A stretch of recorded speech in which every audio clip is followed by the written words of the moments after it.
Hello guys, welcome to my channel. ఇప్పుడు మనం ఇక్కడ హెర్బల్ హెయిర్ ఆయిల్ ఎలా చేసుకోవాలో చూసుకుందామండి. దీనికి కావాల్సినవి ఆమ్లా. నేను ఫ్రెష్ ఆమ్లా తీసుకుంటున్నాను సీజన్ కాబట్టి. Aloe vera, hibiscus leaves, curry leaves, rosemary అండి, ఇది rosemary, dried rosemary, flax seeds,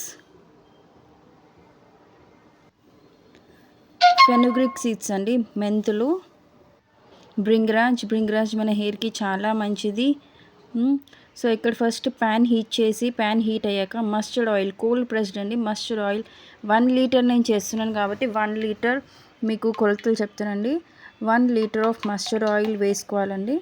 అది చాలా సిమ్లో, మంట అస్సలు పెద్దగా పెట్టకూడదు, సిమ్లో మంట పెట్టాలండి. ఆయిల్ హీట్ ఎక్కాక మనము ఆమ్లా 500 గ్రామ్స్ తీసుకోవాలండి. 500 గ్రామ్స్ ఆమ్లా తీసుకోవాలి. అలోవెరా ఒక 8 లీవ్స్ తీసుకోవాలి. Aloe vera 8 leaves. సో ఇది తీసుకున్నాక రోజ్మేరీ 8 టేబుల్ స్పూన్ అండి. మీకు గ్రామ్స్ వైజ్ అంటే 36 గ్రామ్స్ వస్తుంది.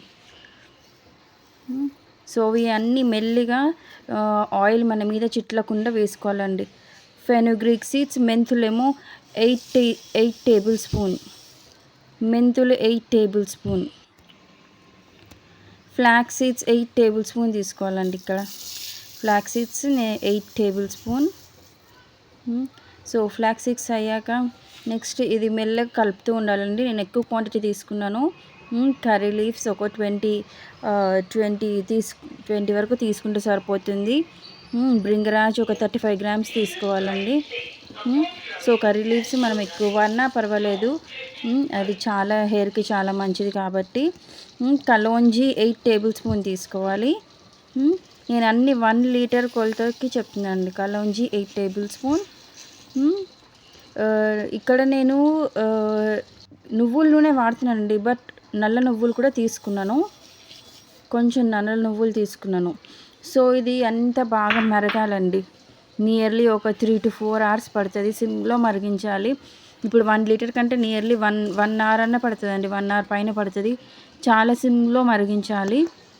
ఇందులో ఈ హైబిస్కస్ లీవ్స్ కూడా వేస్తున్నాను, కొన్ని ఒక హ్యాండ్ఫుల్ వేసుకుంటే సరిపోతుంది, గుప్పడు. అన్నీ మెల్లగా ఇది మరిగే కొద్దీ బ్రింగరాజ్ లీవ్స్ అనేది అందులో నానిపోయి కొంచెం కిందికి వెళ్ళిపోతుందండి.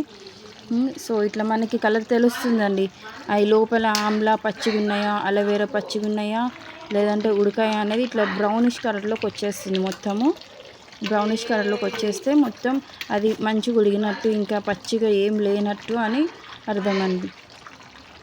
సో ఇలా ఉడికాక ఇది రోజ్మేరీ లీవ్స్ అనేది హెయిర్కి చాలా చాలా మంచిదండి, మీ అందరికీ తెలిసే ఉంటుంది. నేను ఇక్కడ కొంచెం ఎక్కువ క్వాంటిటీ తీసుకున్నాను, నాకు ఆర్డర్స్ వస్తూ ఉంటాయి కాబట్టి ఎవరైనా మేము చేసుకోలేము ఆర్డర్ చేయాలి అనుకుంటే కింద నంబర్ ఇస్తాను, మీరు కాంటాక్ట్ అయ్యి ఆర్డర్ చేయొచ్చండి. మొత్తం అన్ని కోల్డ్ ప్రెస్డ్ ఆయిల్స్ యూజ్ చేస్తున్నాను. సో ఇక్కడ కోకోనట్ ఆయిల్ ఇది పట్టించిందండి. కోకోనట్ ఆయిల్ 1 లీటర్కి కోకోనట్ ఆయిల్ మనం 1/2 లీటర్ తీసుకోవాలండి. 1 లీటర్ ఆఫ్ ఆయిల్కి 1/2 లీటర్ ఆఫ్ కోకోనట్ ఆయిల్. ఈ కోకోనట్ ఆయిల్ అనేది ఎక్కువసేపు మరిగించొద్దండి, మనం లాస్ట్ దించే ముందు కోకోనట్ ఆయిల్ వేయాలి. Coconut oil and sesame oil, నువ్వుల నూనె పావు కిలో అండి, 250 ml నువ్వుల నూనె. ఇది వేసాక కొంచెం పొంగు వస్తుందండి, మనం చాలా జాగ్రత్తగా ఉండాలి. ఇది వేసాక ఒక 2 to 3 minutes మరిగించి మనం స్టవ్ ఆఫ్ చేసుకోవాలండి. నైట్ అంతా నేను దాంట్లోనే ఉంచాను, ఇది వడగట్టాను అండి. సో ఇది వడగట్టాక లైట్ మనకి అవి రోజ్మేరీ లీవ్స్ ఏం కాదు, ఇన్ఫ్యూజ్ అయ్యి ఆయిల్లో ఇన్ఫ్యూజ్ అయినా ఏం కాదండి. సో నైట్ అంతా ఉంచాక మనకి ఈ కలర్లో వస్తుంది. విటమిన్ ఈ క్యాప్సూల్స్ వేసుకోవాలండి కొన్ని. సో ఇలా బాటిల్స్లో నింపి పెట్టేశాను. ఎవరన్నా ఆర్డర్ చేయాలనుకుంటే కింద నంబర్ ఉందండి, you can contact and order. So ఇది మొత్తం హెర్బల్ అండి. షాంపూ కూడా ప్రిపేర్ చేస్తున్నాను, షాంపూది రెసిపీ కావాలంటే కామెంట్ చేయండి. Thank you. ఈ హోమ్ మేడ్లో మొత్తం oil, shampoo and Amla candies ఉంటాయి అన్నమాట. ఆమ్లా క్యాండీస్ మిశ్రీతో తయారు చేసినవి, షుగర్ కార్డు. ఆర్డర్ పెట్టాలనుకునే వాళ్ళు కామెంట్ చేయండి.